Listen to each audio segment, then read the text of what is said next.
Redmi Note 12 Pro Plus. இது இன்றைக்கி launch ஆகுதுங்க. இதில் 3 colour Black, White, Blue 3 variant release பண்ணியிருக்காங்க. அப்புறம் பார்த்தீங்கன்னா இதோட டிசைன் ரொம்பவே நல்லாயிருக்கு. லுக் வைஸ் பார்த்தீங்கன்னா ரொம்பவே நல்லாயிருக்கு. அப்படியே ஃபோனை சைடில் திருப்பினீங்கன்னா பவர் பட்டனும் அதுக்கு மேலே வால்யூம் கீயும் கொடுத்துருக்காங்க. ஃபிங்கர் பிரிண்ட் சென்சார் பவர் பட்டன்லேயே கொடுத்துருக்காங்க. அப்படியே பாட்டம் வந்தீங்கன்னா ஒரு ஸ்பீக்கர், ஒரு சார்ஜிங் போர்ட், ஒரு sim tray, dual 5G support பண்ணும். அப்படியே மேலே வந்தீங்கன்னா 3.5mm ஹெட்ஃபோன் ஜாக். அப்படியே பக்கத்தில் இன்னொரு ஸ்பீக்கர். அப்படியே இன்னும் கொஞ்சம் தள்ளி வந்தீங்கன்னா ஐஆர் பிளாஸ்டர். ஸ்பீக்கரை பற்றி பேசணும்னு நினச்சேன். மேலேயும் கீழே 2 ஸ்பீக்கர் கொடுத்துருக்காங்க. ஆனால் அது வந்து ஸ்டீரியோ ஸ்பீக்கர், கேட்கவே ரொம்ப நல்லாயிருக்கும்.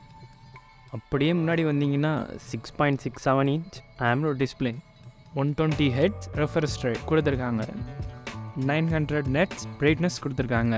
இதனால் வெயிலில் கூட நீங்கள் நல்லா யூஸ் பண்ணலாம். இதனால் டிஸ்பிளேக்கு ஒன்றும் குறைச்ச இல்லைங்க. இந்த டிஸ்பிளேயில் டால்பி விஷன் HDR10+ சப்போர்ட் பண்ணும். அடுத்து camera 200 MP Samsung HPX sensor. அப்படியே கொஞ்சம் கீழே வந்தீங்கன்னா 8 MP அல்ட்ரா வைட் சென்சார். சைடில் சின்னோண்டா ரவுண்டாக இருக்குது பாருங்கள், 2 MP மேக்ரோ சென்சார். அப்படியே ஃபோனை ஃப்ரண்டில் திருப்பினீங்கன்னா 16 MP செல்ஃபி கேமரா கொடுத்துருக்காங்க. அப்புறம் பேட்ரி 5000 mAh பேட்ரி கொடுத்துருக்காங்க. எக்ஸாக்டாக பார்த்தீங்கன்னா 4980 mAh பேட்ரி கொடுத்துருக்காங்க. இதை சார்ஜ் பண்ண 120 வாட் ஹைப்பர் சார்ஜர் கொடுத்துருக்காங்க. என்ன ஒரு நல்ல விஷயம்னா பாக்ஸ்லேயே சார்ஜர் கொடுத்துருக்காங்க. இவங்க மற்ற பிராண்ட் மாதிரி கட் பண்ணல.